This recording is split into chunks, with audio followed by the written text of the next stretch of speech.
On the western edge of Albuquerque, where city blocks begin to dissolve into dust and scrubland, the desert stretches out into something quieter.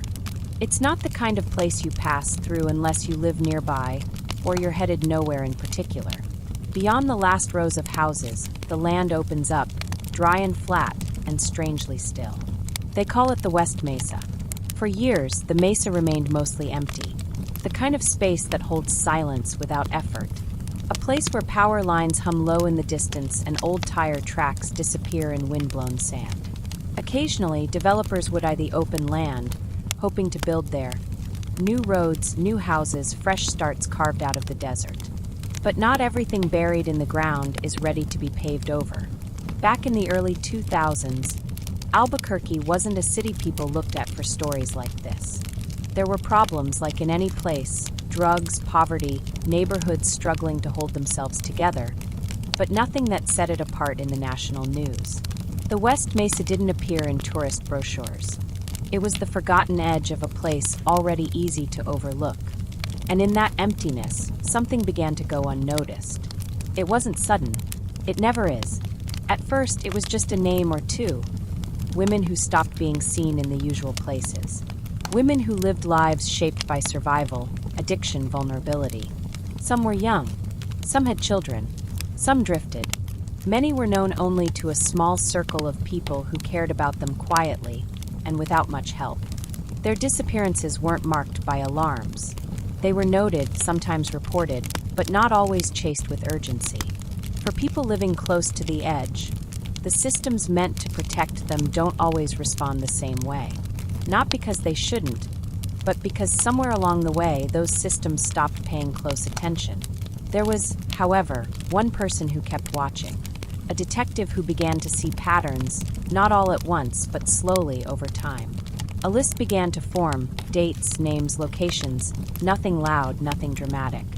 Just a slow accumulation of people who had vanished without explanation, and with little follow-up. She didn't have everything she needed to act, but she held on to that list anyway, as if carrying it might stop the silence from growing any larger. The years passed. Some people forgot. Others moved on. The city kept building outward, bit by bit, into the edge of the mesa. And beneath the surface, the truth stayed hidden. Until one day it didn't. A woman out walking her dog noticed something in the dirt, something that didn't belong. The kind of discovery that changes everything. And when police came to investigate, what they found didn't lead to a single answer. It led to 11 women, one unborn child, all buried in the same stretch of land, close enough together to suggest they hadn't been placed there randomly. Close enough that the pattern, once invisible, could no longer be ignored. The women had gone missing years apart. Some had families who had never stopped searching. Others had simply disappeared from view, their names mentioned in passing or not at all. And now, here they were, together in the earth just beyond the edge of the city. The case that followed would become one of the largest and most haunting in the state's history. No suspect was ever arrested. No trial was ever held. But the land had spoken in the only way it could, and what it revealed raised more questions than anyone was ready to answer. Long before the mesa gave up its silence, before anyone knew that a pattern existed at all, they were simply women living on the margins of a city that didn't always look their way. For most, life in Albuquerque wasn't linear. It moved in stops and starts, weeks of trying to regain some footing, then days when everything fell apart again. Some of the women had families they kept in touch with. Others had drifted from theirs long ago. Many lived in motels or temporary housing. They moved often, shared rides, changed phone numbers, and sometimes just stopped answering altogether. Some were mothers. Some had criminal records. Most had experienced addiction at some point. The streets they walked were familiar but unstable. In the early 2000s, the neighborhoods just south of downtown were places where drugs circulated openly and survival often depended on proximity to people in similar circumstances. It was a rhythm you learned over time: where to go, who to avoid, which streets were safe for a few hours, which corners could be traded for another night inside. For the women who lived and worked there, life wasn't just about getting by, it was about not being forgotten. And that, more than anything, is what made what happened so easy to miss. When someone disappeared, it wasn't always obvious right away.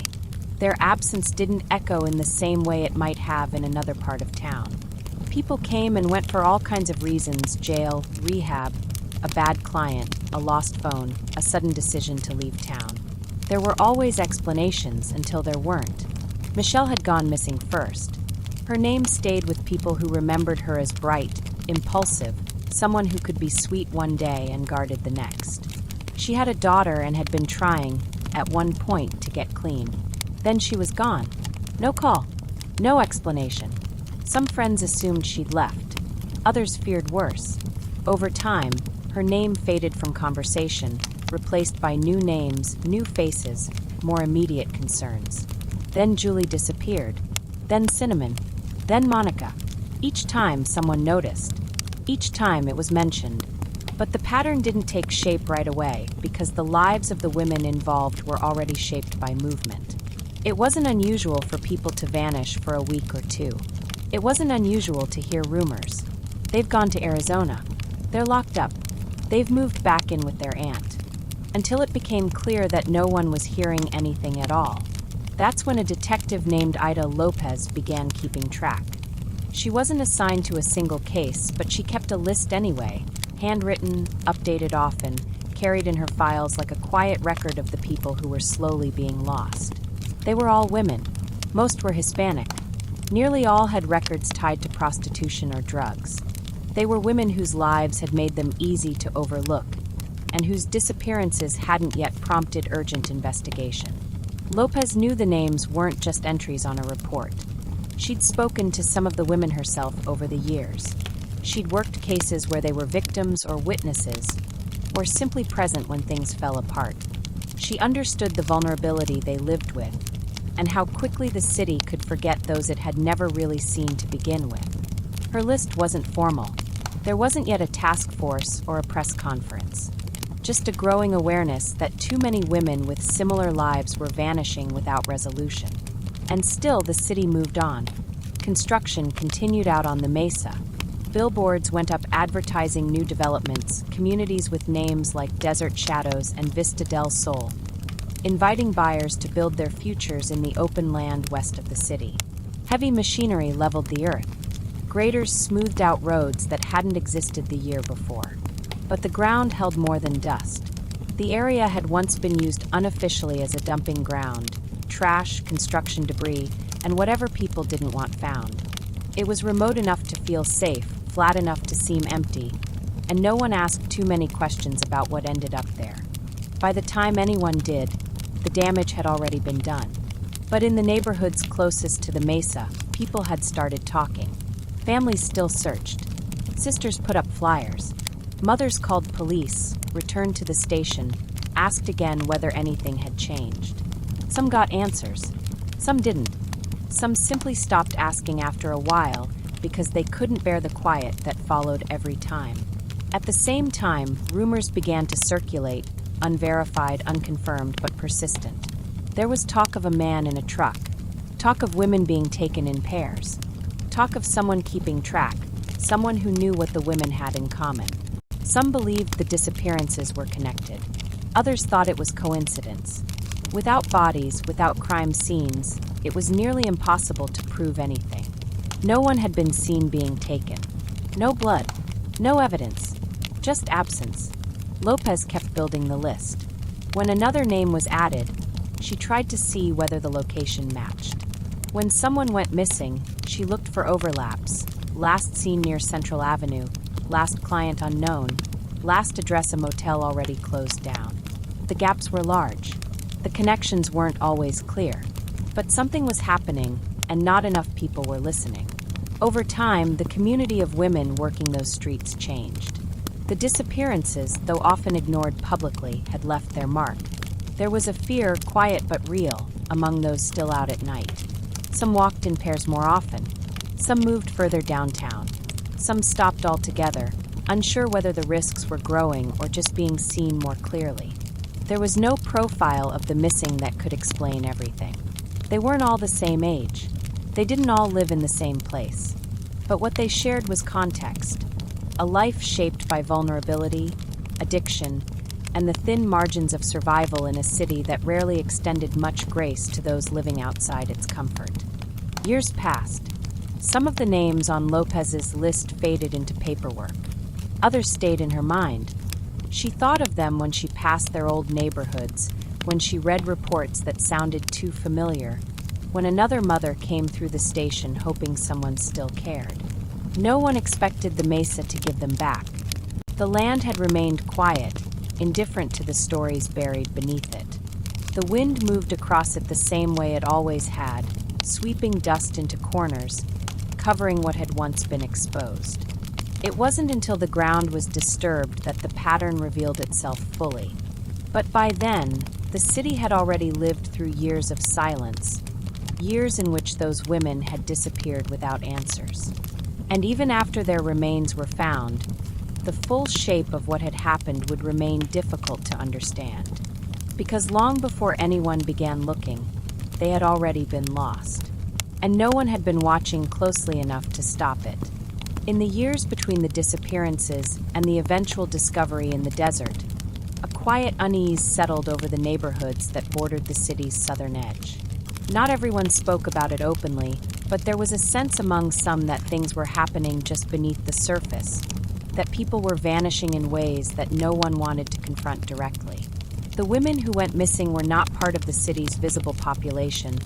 They did not have strong legal advocates, nor the kind of connections that bring quick headlines. But in their absence, a slow recognition began to take shape among those who remained. Each woman had her own story, and each one was known, at least by someone, for more than the circumstances that ultimately overshadowed her. Some had dropped out of high school. Others had children they had lost touch with or tried to regain custody of. They were not defined solely by their struggles, but by the small efforts they continued to make within difficult lives, attempts to find shelter, to stay sober, to reconnect with family. For many, these efforts came in cycles. They would disappear for a time, then return, then drift again.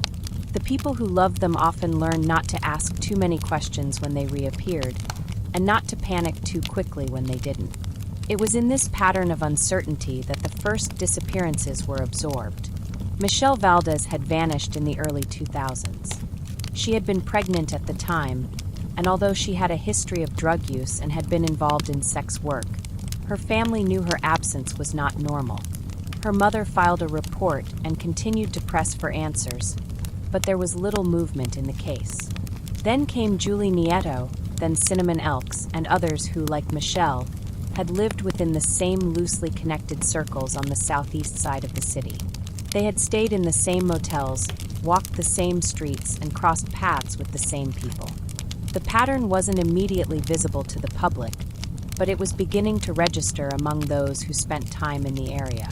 A woman would be seen one week, gone the next. Her friends would ask around, unsure whether to be worried or simply wait. In many cases, there was no clear event, no obvious conflict, no visible reason for her to have disappeared. They didn't leave notes. They didn't pack bags. They simply stopped being seen. And over time, those gaps began to feel familiar. Detective Ida Lopez, who had taken notice of the pattern earlier than most, continued to update her handwritten list. She had followed up on several of the reports personally, and had spoken to family members who felt their concerns were not being taken seriously. In the absence of clear evidence, Lopez relied on the accumulation of circumstance. She recognized that these disappearances were not isolated, not random, and not fully explained by the instability in the victims' lives. What tied the cases together was not only the demographic overlap, Hispanic women in their 20s or early 30s, most with connections to drugs or sex work, but also the locations where they were last seen. The same stretches of Central Avenue came up again and again, as did a handful of known pickup points. The absence of physical evidence made it difficult to build a formal case, but the pattern was not imaginary.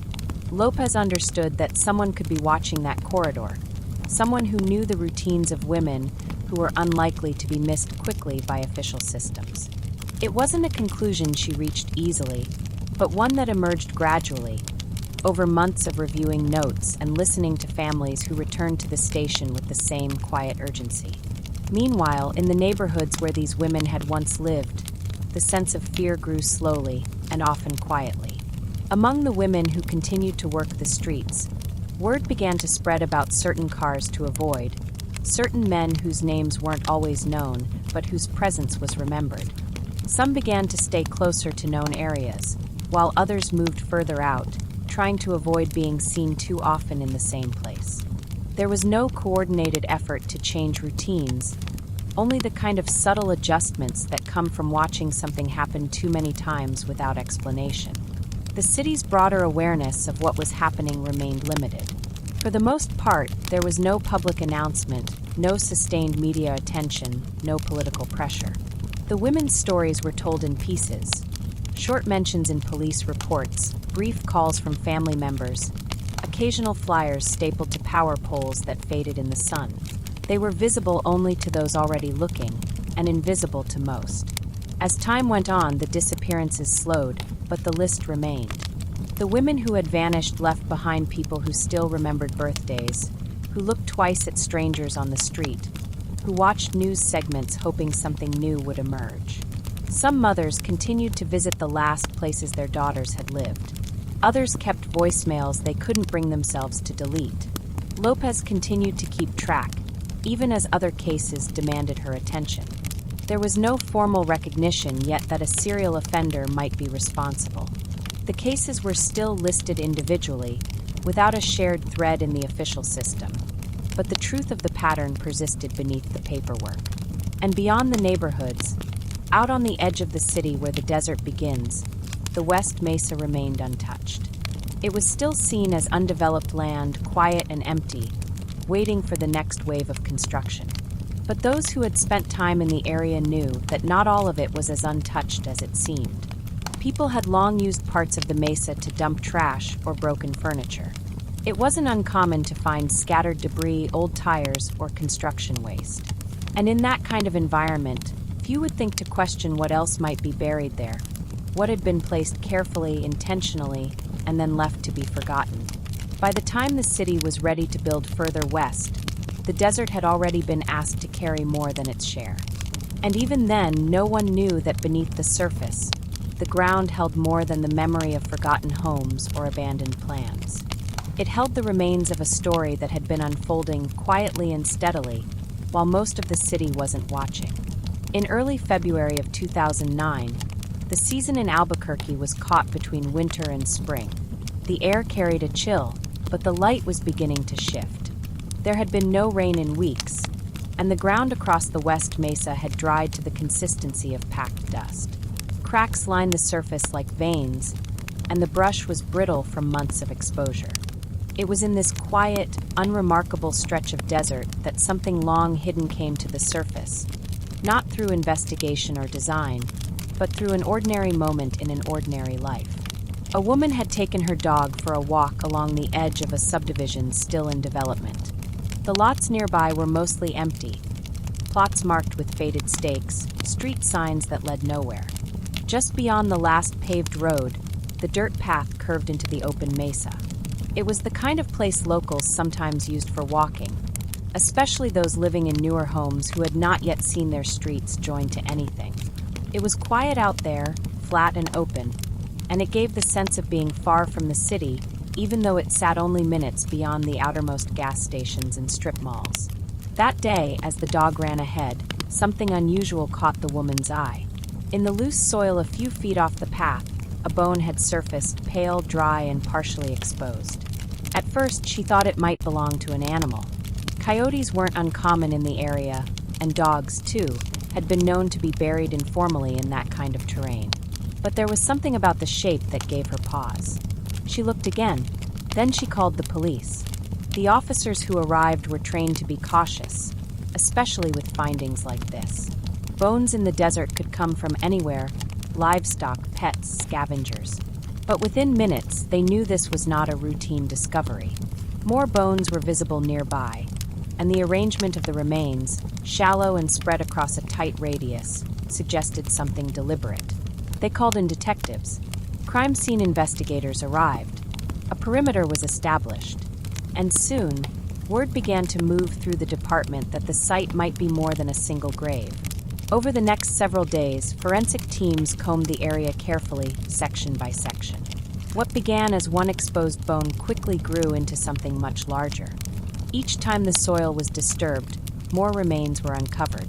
Not just one body, but two, then more. The search area widened. What they were uncovering was not a solitary act, but a site, purposeful, repeated, concealed. The brush had hidden it for years, but now the ground was giving it back. As the investigation unfolded, it became clear that the remains belonged to women. Some were partial, some more intact. There were signs of shallow burial, enough to cover, but not deep enough to preserve. Many of the bones were dry, bleached by the sun and the passage of time. They had been placed at varying depths, likely over a span of years. Dental records, DNA, and fragments of clothing would later help establish the identities. But in those first days, it was the scale of the discovery that overwhelmed investigators. They had not found a body. They had found a pattern. Each grave was marked, photographed, documented. Excavation was slow and methodical. It was clear to those on the scene that this had not been the result of a single event. These women had not died together. They had been brought here over time. The land had been used again and again to hold the evidence of their disappearances, and for years, no one had noticed. The openness of the mesa had disguised the truth. The process of identifying the remains took time. Families who had reported loved ones missing years earlier were contacted again. Some had not heard from police in a long time. Others had continued to hope in silence that news might still come. Now it had, but not in the form they had wanted. One by one, names were confirmed. Mothers received the calls. Siblings were told. Investigators visited homes with folders and photographs, asking questions no one wants to answer. In every case, grief that had never fully resolved was brought back to the surface, raw and undeniable. The news spread through Albuquerque quietly at first, then quickly.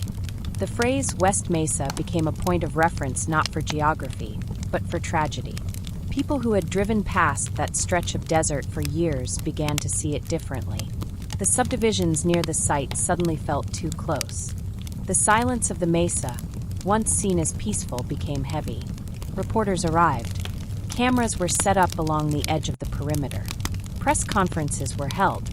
Police shared what they could without compromising the investigation, but there was more they did not yet know. Who had done this? When had it started? How had it gone unnoticed for so long? Theories began to form almost immediately. Some believed a serial killer had operated in the city for years, targeting vulnerable women who could disappear without much alarm. Others suspected a network of traffickers. Still others wondered whether multiple people had been involved. But at that point, there was no suspect, no witness, no known link between the burial site and any specific person. There was only the list of names and the growing realization that the city had failed to see what had been unfolding at its edges. As the list of identified women grew, it became clear that these were not random victims. Most had known each other, at least in passing. Their lives had overlapped in ways that suggested familiarity, shared neighborhoods, shared struggles, shared streets.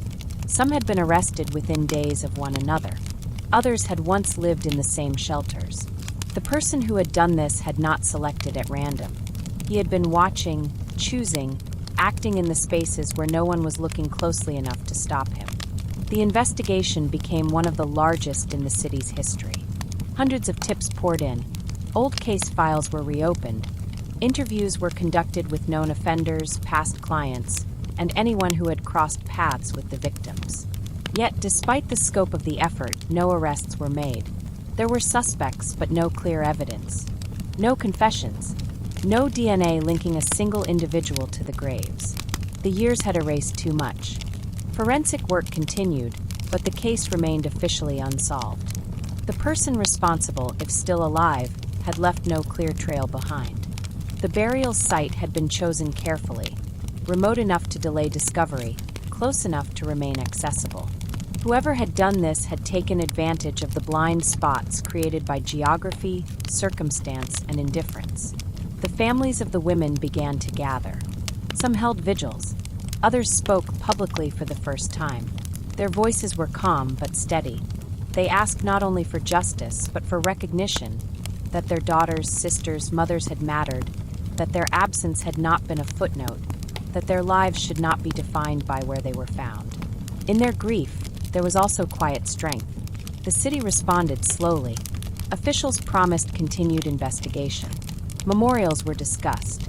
Services were held, but for many it felt overdue.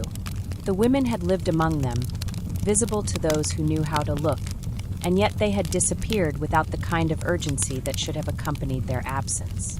The recovery of their remains had brought clarity, but not peace. The land was no longer empty. Where silence had once held sway, there were now markers, photographs, outlines of graves. But the most pressing questions remained unanswered. The person who had buried those women had not been found, and without that answer, the case remained open. Not in paperwork alone, but in the minds of everyone who now understood what the West Mesa had been hiding all along. Following the discovery of the graves on the West Mesa, the city of Albuquerque was forced into a kind of awareness it had long managed to avoid. The news had traveled quickly, first locally, then nationally, and with it came a wave of attention that brought both pressure and renewed focus to a case that had lived in fragments for years. Until that moment, the women had existed primarily in silence. Individual missing persons reports, scattered concerns from family members, occasional mentions in police notes. Now they were gathered into a single undeniable truth: 11 women and 1 unborn child, all buried in shallow ground just beyond the city's edge. The investigation that followed was one of scale and uncertainty. Detectives, forensic analysts, field teams, and federal agents began working together, pulling together years of disconnected reports, minor complaints, and overlooked statements. The cases were no longer individual files. They were pieces of a larger story, and the task ahead was to understand how the pieces fit and who had placed them there. Early efforts focused on proximity. Police looked closely at known offenders in the area, particularly men with histories of violence toward women or links to the sex trade. The victims had all lived or worked in overlapping corridors of the city, and it was assumed that whoever had taken them had moved within those same spaces. Suspect lists were drawn up quickly, but leads were thin. The passage of time had obscured much of what might once have been evident. Witnesses had moved. Motels had been torn down. The streets where the women had last been seen had changed, slowly but significantly. Among the first individuals looked at was a man who had lived not far from the burial site. His criminal record included multiple charges related to domestic violence and solicitation. His proximity and history raised concerns, and interviews were conducted. But as with so many aspects of the case, the available evidence was circumstantial. There were no confessions, no physical items connecting him to the scene. He denied involvement, and without proof, the suspicion alone was not enough. Another man, a photographer known to frequent areas where many of the victims had lived, also drew attention. He had a history of photographing sex workers, sometimes consensually, sometimes not. He had reportedly been seen with some of the women in the years before their disappearances. But again, there was no direct evidence. His properties were searched. Cameras were reviewed. Photographs were studied. Nothing emerged that tied him definitively to the crime. What investigators were beginning to understand was that the killer, or killers, had worked in the gaps. In the years between each woman's disappearance, there had been no clear pattern that could be tracked in real time. The burial site had kept the secret. The city had not seen the whole picture because the picture had been scattered by time, distance, and disinterest. The victims' backgrounds became a central part of the investigation, not to diminish them, but to understand the spaces they moved through and the people they had encountered. Many of the women had arrests on their records. They had used aliases. They had moved often. Their lives, by necessity, were fluid. That made it harder to create timelines, harder to find the exact moment when they vanished. The person responsible had known this. They had chosen women who lived in shadows not of their own making, but shaped by systems that did not treat all disappearances the same. The case files, once thin, became thick with activity. Phone records were pulled. Prison logs were checked for overlapping inmates. Confidential informants were questioned about names that had come up in passing years earlier. But the challenge remained the same. Too much time had passed. Too many memories had dulled. The physical evidence at the burial site had not included items that could identify a killer. No DNA, no personal possessions left behind, no traceable tools or unique markers. Whoever had done this had left the women and nothing else. Even so, the investigation pressed forward. A task force was established. Billboards went up asking for tips. Rewards were offered. Flyers were distributed in neighborhoods that had long since stopped expecting justice. Police met with the families of the victims in small rooms, explaining what they knew, what they still hoped to find, and what remained beyond reach. There were no easy answers, but there was, for the first time, sustained attention. Still, the families struggled with the weight of waiting. Some of them had been asking questions for years. They had called precincts, distributed flyers, held vigils. And for a long time, they had been met with little more than quiet acknowledgement. Now the spotlight had shifted. Now their daughters' names were being set on television. But the sudden visibility did not erase the long silence that had preceded it. It didn't bring closure. It brought only the next phase of uncertainty. The city, too, had to reckon with what it had overlooked. Community leaders spoke of change. Advocacy groups emphasized the need for better systems, better tracking of missing persons, more equitable investigations, deeper outreach to vulnerable populations. But the gap between recognition and reform remained. The women had died years ago. For them, change would not come in time. Theories continued to circulate. Some believed the killer had been someone known to the victims, a client, perhaps, who had gained trust over time. Others believed it was someone working alone, with access to transportation and privacy, who had targeted women based on opportunity and routine. There were also those who thought it could have been more than one person, an operation rather than an individual. But none of these theories could be proven. None of them came with the kind of evidence that could stand up in court or give a family certainty. Behind closed doors, detectives kept going. Old reports were reread, suspects re-interviewed, names added to the internal list. But each new lead seemed to lead to the same place, possibility without proof. There were moments of hope, often sparked by anonymous tips or new technologies, but those moments faded as quickly as they came. The reality remained fixed. The burial site had been found, but the person behind it had not. As months turned to years, the case settled into a familiar place for those who work cold investigations. Not forgotten, not inactive, but marked by the weight of what couldn't be forced. Leads would continue to be checked. Files would remain open. But unless something new came forward, something undeniable, the resolution that so many wanted would remain out of reach. Still, the families showed up. They came to press conferences. They stood beside photographs of their daughters. They walked the mesa on anniversaries, laying flowers where the graves had once been. Their presence became part of the case itself, a constant reminder that the story had not ended simply because the headlines had faded. For the investigators who remained, the women were not just names.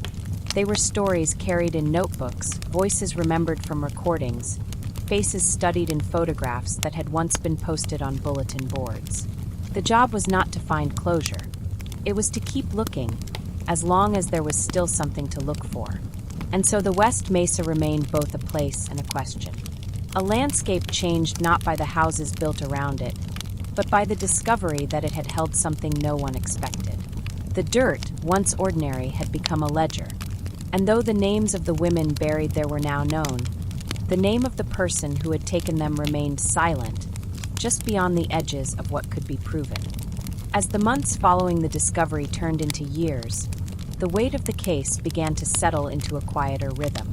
What had once been a burst of urgency, an intense flurry of excavation, interviews, speculation, and media attention, gradually gave way to a long and familiar stillness.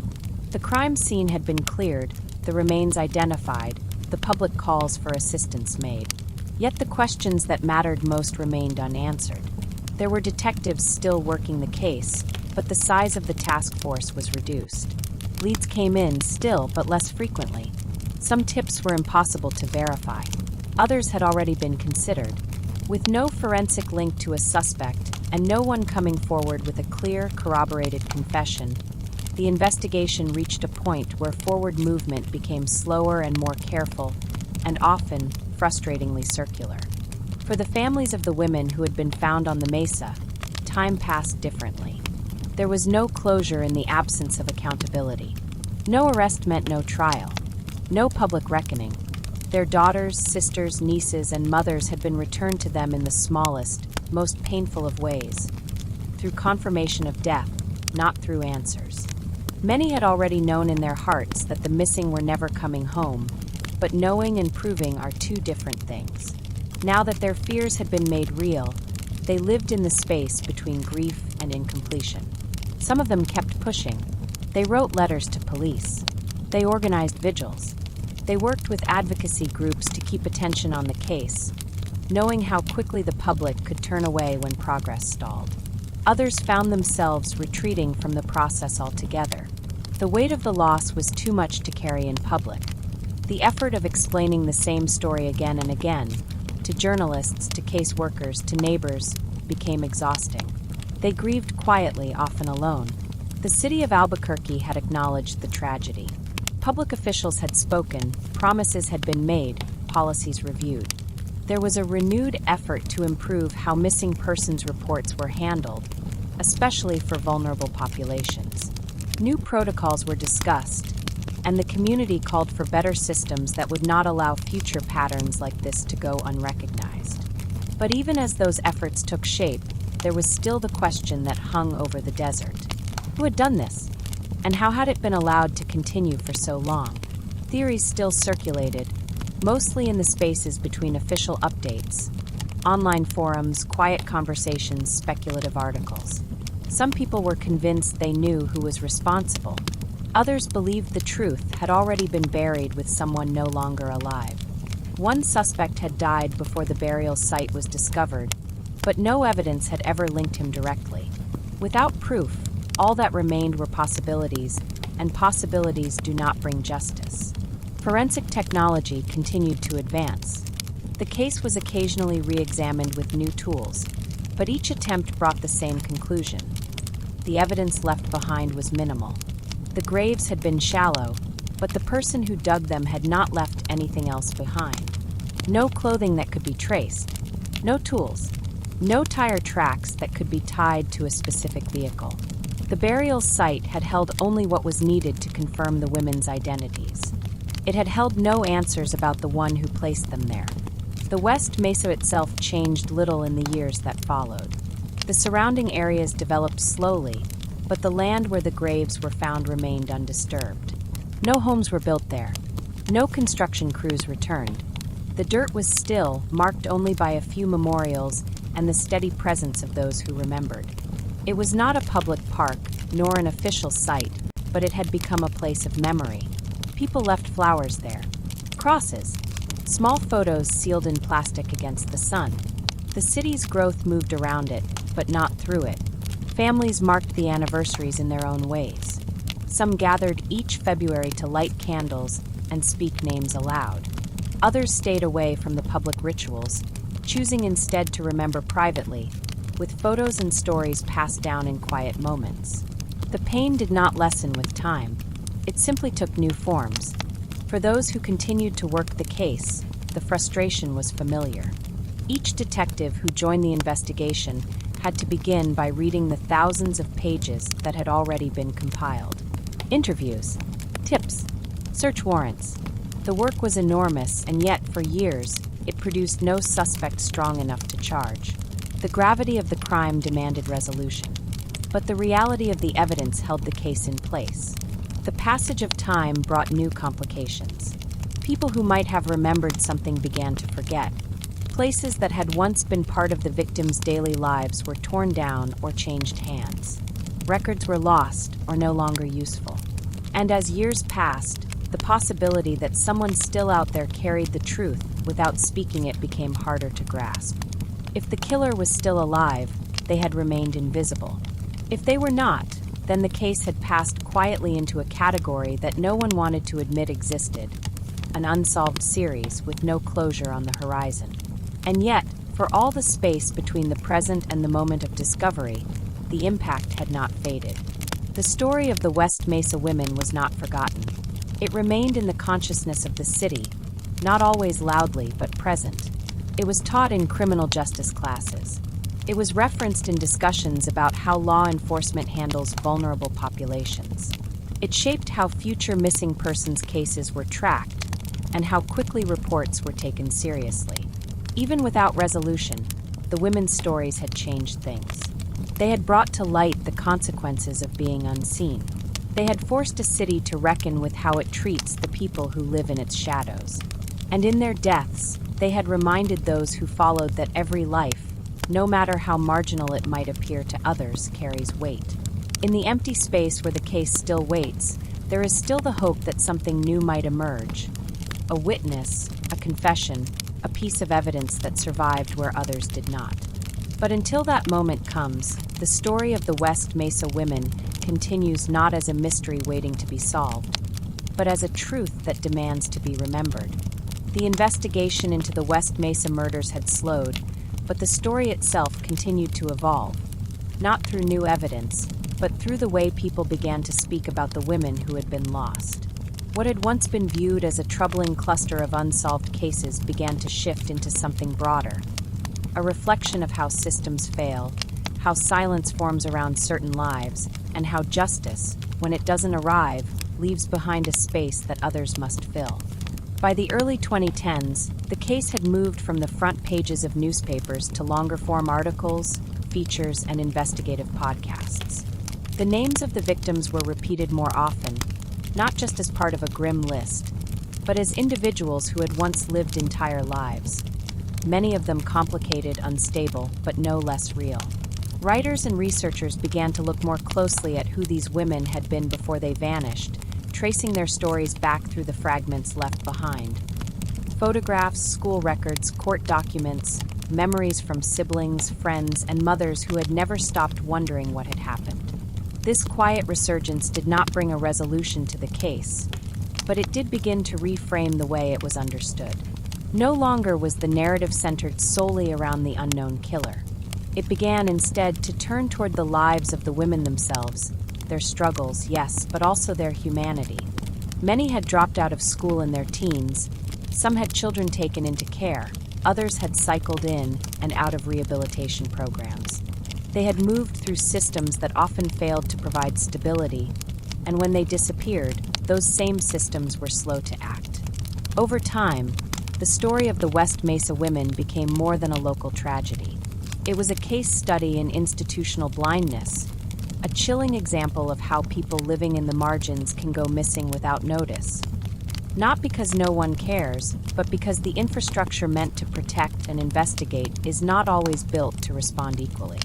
This understanding, though painful, began to take hold in broader discussions about justice and equity. National outlets picked up the story again, framing it within the context of systemic failure. Panels were held, articles published, and conferences dedicated time to understanding how vulnerable populations, particularly women involved in sex work, those experiencing homelessness, and those battling addiction, remain disproportionately at risk and disproportionately unsupported.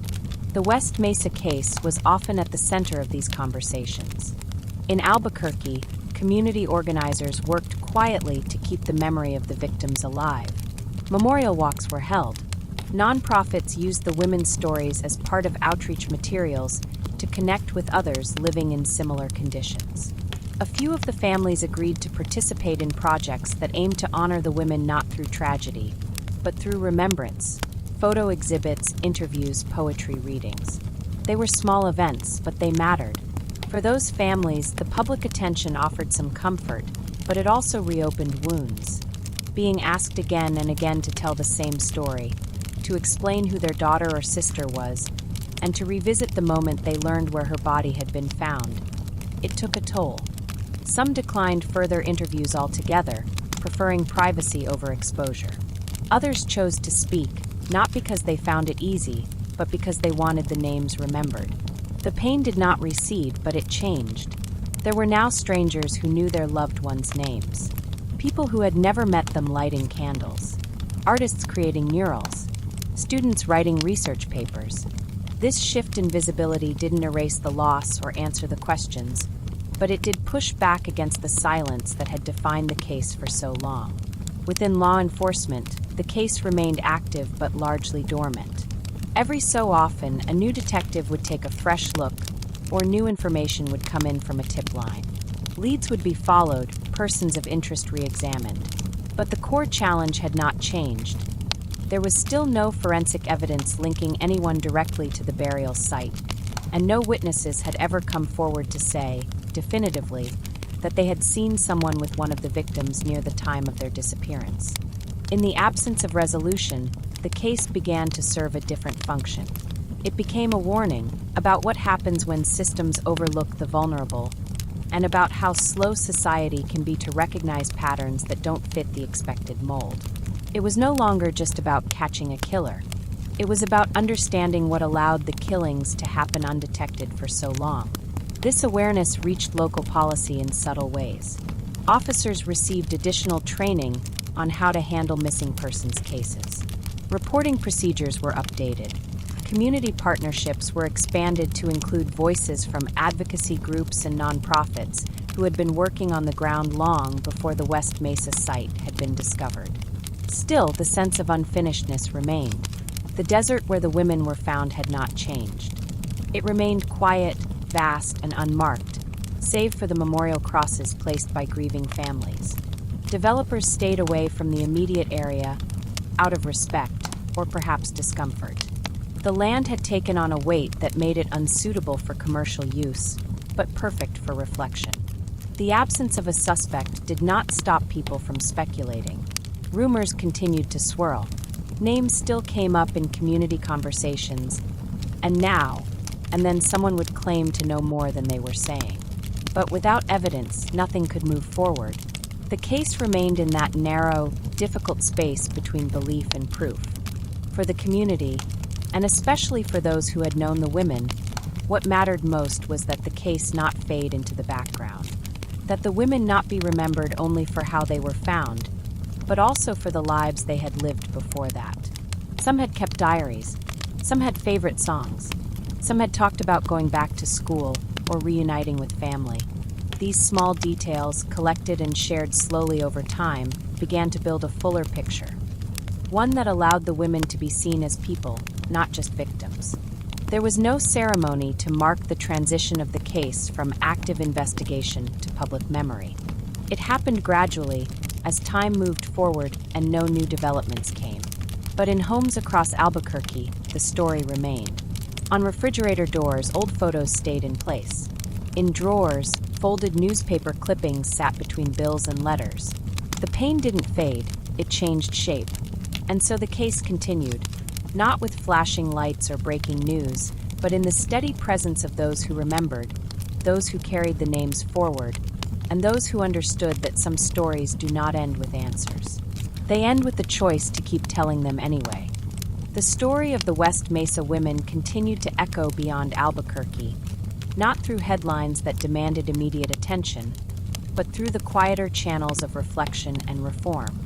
As the years moved forward, their case became part of a larger conversation, one about how justice is pursued when the path toward it remains incomplete, and about how communities respond when faced with the consequences of having once looked away.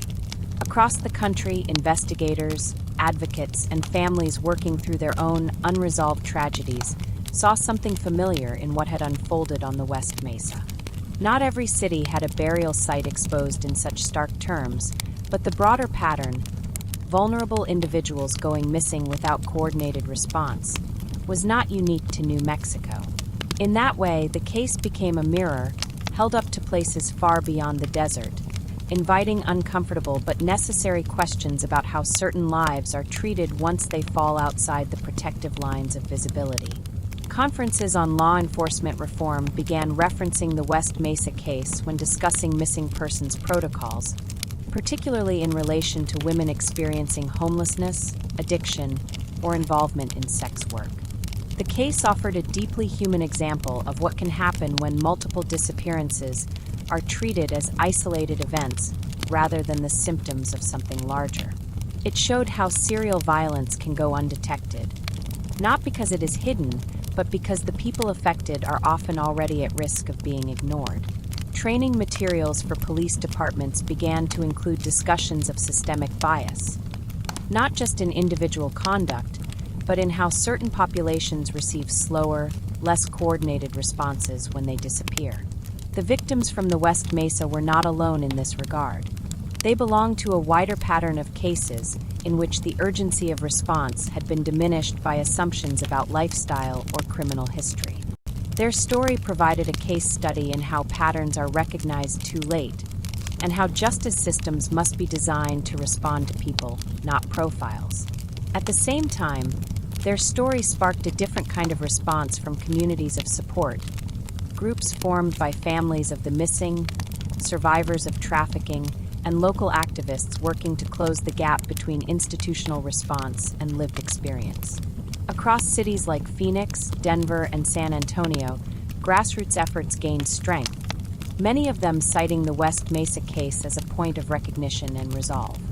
It was not just about catching one unknown offender, but about changing the conditions that had made his crimes possible in the first place. In New Mexico, a handful of policy changes were proposed in the years after the discovery. Reporting procedures for missing persons cases were revised to emphasize immediate engagement, regardless of a person's background or legal history. Databases were updated more frequently. Interagency communication was improved. These were not sweeping reforms, and not every proposal was implemented fully, but they marked a shift. The state could no longer claim it had not seen what silence allowed to happen. Public memory also evolved. Artists created murals and installations that depicted the women not as victims frozen in the moment of their discovery, but as people who had once lived, laughed, and belonged. At community events, their names were read aloud, not as part of a news item, but as part of a shared responsibility to remember. Schools occasionally taught their story as part of lessons in local history, ethics, or civic awareness. The West Mesa had become more than a location. It had become a reminder. Outside of official channels, the case was often discussed on platforms that gave voice to lesser-known crimes, podcasts, true crime forums, and independent documentaries. While some of this coverage risked falling into sensationalism, a great deal of it remained grounded in care. It brought the victims' names to listeners far removed from Albuquerque, and it placed their stories alongside others who had gone missing under similar circumstances. For many families still searching for their loved ones, the attention offered hope that their own cases might one day receive the same kind of visibility. Among cold case investigators, the West Mesa murders remained a point of instruction. The lessons were clear. Multiple disappearances, when they involve individuals from the same social margins, must be investigated together from the start. Patterns should not wait for bodies to be discovered to be taken seriously. And the absence of physical evidence does not mean a crime has not occurred. It only means that the signs are being missed. For those who had worked the West Mesa case from the beginning, the lack of resolution remained difficult. The original detectives had since retired or moved on. New officers, trained on the same files, brought fresh eyes but also inherited the same limitations. The killer had left no trace beyond the graves. No witness had ever come forward to say they saw something they understood at the time. Whoever had done it had known how to stay unseen. Perhaps they were still alive. Perhaps not. The file remained open, but the silence around it grew. And yet, the case was not forgotten. In community centers and public health programs, people still spoke about the women. Their photographs remained on display in certain corners of the city, some framed, others pinned with simple tacks. No ceremony had brought them back, no arrest had given the story a formal ending. But their lives, their names, and their absence had become part of the city's long memory. What had once been a police investigation had become something quieter, but no less important.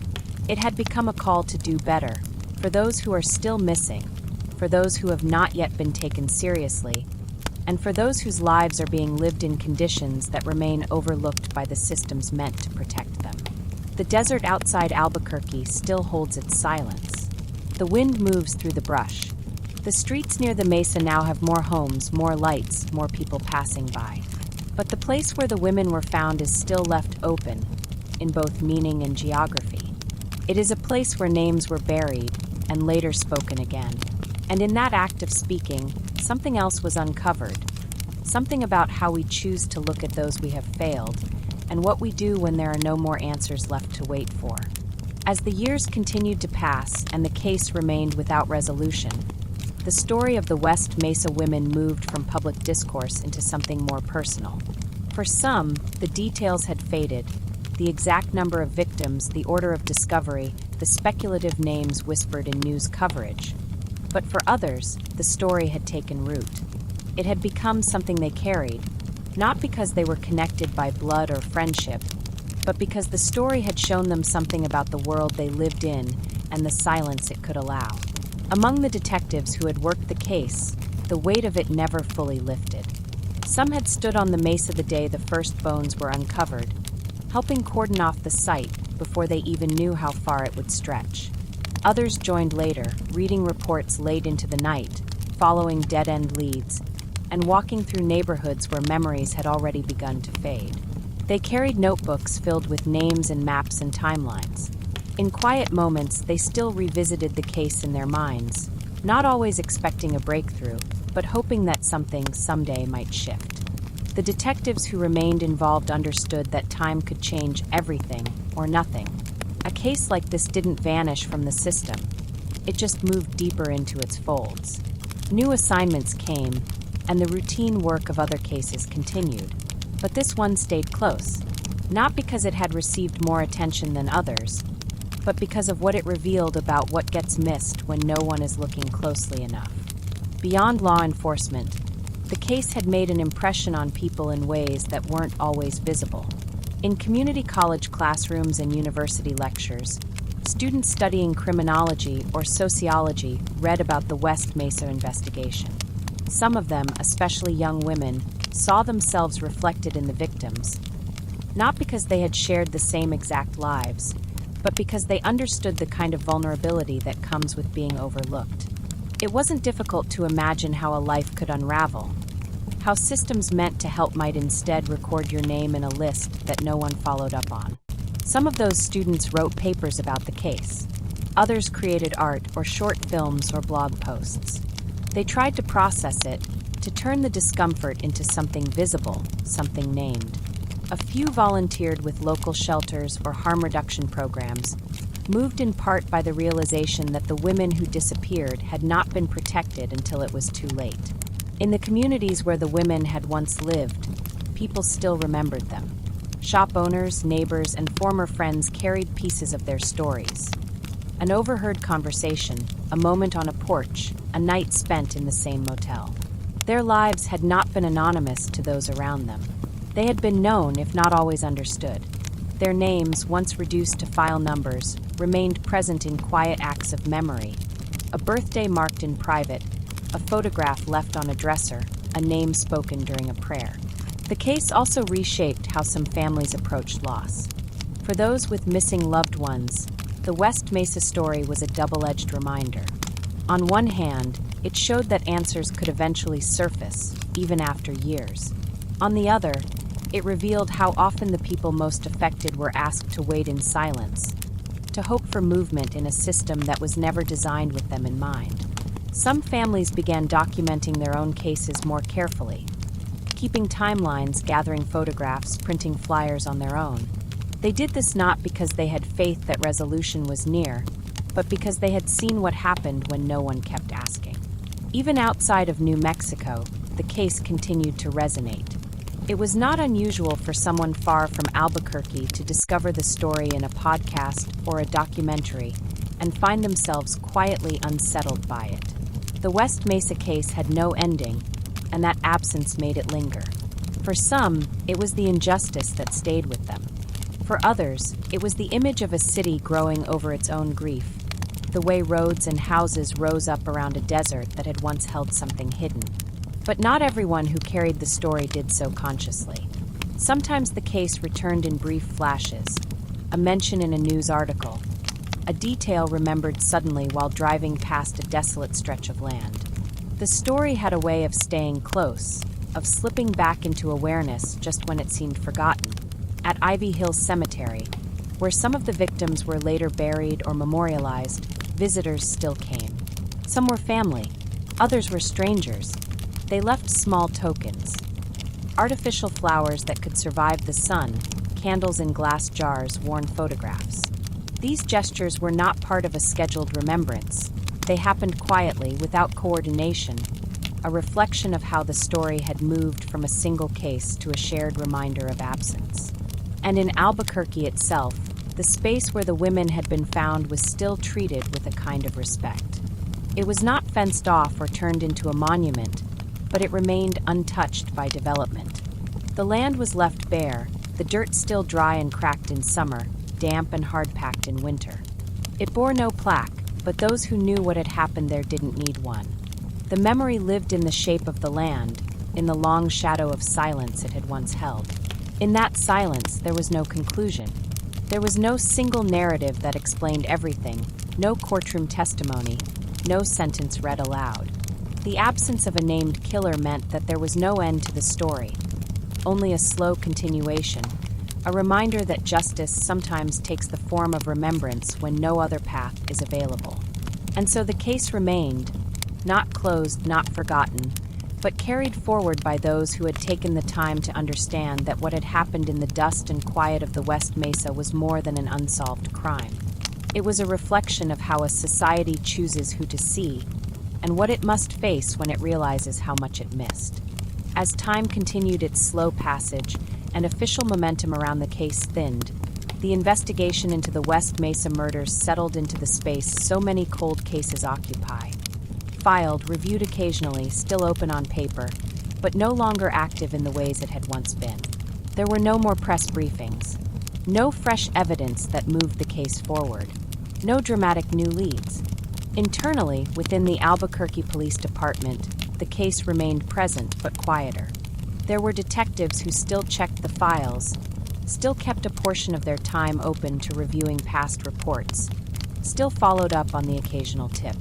But they did so with the understanding that the trail they were following had grown cold long before the remains were discovered. Whoever had done this had worked without detection for years. They had moved among the city unnoticed. They had chosen their victims carefully, acted deliberately, and then vanished. And though the remains had been found, the person responsible had never left a name behind. The original investigators had mostly moved on by then. Some had retired, others had been reassigned, and the new generation of officers who took their place inherited stacks of files, interview transcripts, photographs of bare desert, and a long list of unanswered questions. Many treated the case with deep care, fully aware that what they held in their hands was more than paperwork. But they also faced the reality that new evidence was unlikely to surface on its own. Time, which might one day deliver a confession or a key detail from a forgotten witness, more often worked in the opposite direction, fading memories, scattering people, and slowly removing the chance to reconstruct what had been lost. Public interest had receded, but it hadn't disappeared. The names of the women were still spoken in some circles. Their faces remained familiar in neighborhoods where their families still lived. Local newspapers would revisit the story each February, marking the anniversary of the discovery with a new reflection, a new attempt to hold space for something unresolved. These articles no longer promised answers. They offered presence, acknowledgement, and beyond the pages of print or the corners of local news broadcasts, the case had begun to take on a quieter life of its own. It existed now in memory, in teaching, in the daily decisions of those who had chosen to carry it forward without needing to ask what might be solved. It existed in murals painted on cinderblock walls, where the women were shown smiling, young in color. It existed in grassroots memorials, handmade crosses, candles placed carefully in circles, notes tied to chain-link fences. Some community members made it a point to visit the mesa every year, walking the same stretch of ground where the bones had been uncovered. They didn't do it for ceremony or recognition. They did it because they felt they should, because the land had once held stories in silence, and because revisiting that place had become a way of refusing to forget what had once been hidden so carefully in plain sight. Not everyone visited. Some stayed away from the site entirely. For the families of the victims, there were different forms of remembrance, and none of them followed a single pattern. Some lit candles at home. Some kept their daughters' names in small, quiet rituals, a necklace, a song, a photograph that never left the table by the bed.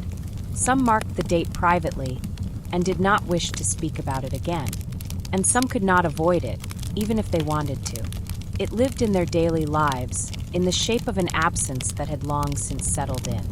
As years passed and nothing changed in the investigation, the question of justice took on a different shape.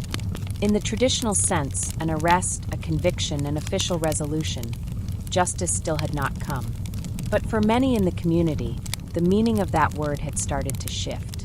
Justice had become the act of speaking names, of remembering lives, of changing systems so that what happened on the West Mesa would not be repeated elsewhere, with other names in other cities. There was still hope among some that the killer might be identified one day, that new technology, or a long-held secret, or even the passage of time might eventually produce the answer that had eluded so many for so long. But that hope, while still alive, no longer defined the way the case was carried. What mattered more now was that the story remained told, that the women not be erased again. In some classrooms, their names were part of case studies, not as victims of a specific killer, but as individuals who reflected a broader truth about vulnerability and justice. Students learned not just the facts of the case, but the context. They learned how poverty, addiction, and stigma created conditions that made people easier to harm and harder to protect. And in that learning, the women's stories lived on, not through speculation or sensationalism, but through understanding. The city itself had changed by then. More development had moved west. New homes were built, new roads paved. But the site where the women were found remained untouched. There had been talk once of turning it into a formal memorial, but nothing had been finalized. For many, the space was already sacred in its own way, not because it had been sanctified, but because it had been left alone. The wind still passed over it. The light still shifted in the late afternoon in the same way it always had. It was not a destination. It was a place people arrived at quietly and left just the same. And in that quiet, the story of the West Mesa women remained. It remained in the homes of their families, in the folders still stored in the records room at the police department, in the minds of those who had once stood on the edge of the desert and realized what lay just beneath the surface. It remained not because it was active or resolved, but because it mattered. It remained because remembrance had become the only way forward. Years had passed since the burial site on the West Mesa was first uncovered, yet its presence remained.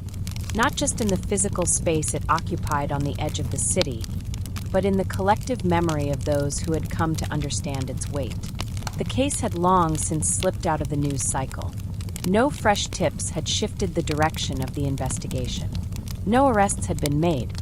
Still, its influence lingered, quiet, steady, and permanent. Within Albuquerque, the name West Mesa no longer referred only to the physical landscape. For many, it had become synonymous with loss, with oversight, and with the consequences of what happens when certain lives are allowed to disappear too easily. Though the city had continued to grow outward, housing developments spreading across the desert, new families arriving, old neighborhoods being reshaped, there remained a kind of invisible boundary around that portion of land, a collective understanding that something sacred had been unearthed there, something that should not be built over or forgotten. The site itself had not been developed. Though it remained unmarked by any official monument, its emptiness had become its own form of memorial. People still visited. Not many, not often, and rarely in groups. But there was a quiet stream of those who returned each year, some kneeling in the dirt, others standing in silence. They brought flowers, plastic or fresh. Some left folded notes. Others said nothing. The act of coming was enough. For the families of the victims, the absence of a suspect still loomed large. But over time, the meaning of justice had shifted for many of them. The questions they had asked in the beginning, who did this, why, and how they got away with it, had not disappeared. They simply sat alongside other truths now. That their loved ones had been found, that they had not been forgotten, that the story had spread far beyond their immediate circles. The ache of loss had not softened, but the silence that once surrounded it had been broken.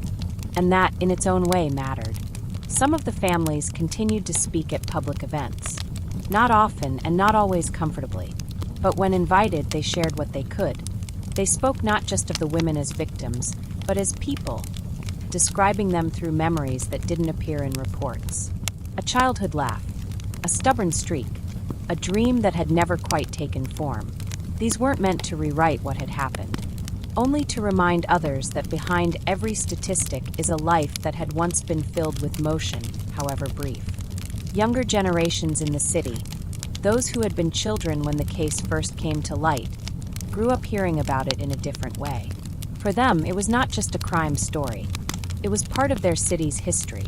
Teachers used it to talk about how systems work and how they fail. Community groups referenced it when discussing equity in public safety. It had become not just a point of sorrow, but of reflection.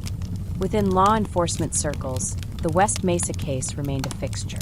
It was used as a training example, a case study in how patterns can go unnoticed when data is scattered, when missing persons reports aren't connected, when the people affected fall into categories that too often receive delayed response. Officers were taught to see more than what was written on a page, to ask different questions, to look again at who was disappearing and why. The case had made clear that resolution isn't only about solving crimes. It's also about recognizing who we protect and who we overlook. Policy discussions that had begun in the aftermath of the discovery continued in small but meaningful ways. Databases were improved. Cross-agency communication became more routine. There were changes to how missing persons cases were classified, especially in situations involving adults with unstable housing or histories of arrest. These changes didn't undo what had happened, but they were steps toward a structure that might prevent the same failures in the future. The presence of the case also reshaped conversations around trauma, how it is carried, how it is processed, and how communities heal. Mental health professionals in Albuquerque, who worked with vulnerable populations, referenced the West Mesa story when discussing trust, fear, and the difficulty of seeking help when you've already seen what it means to go unseen.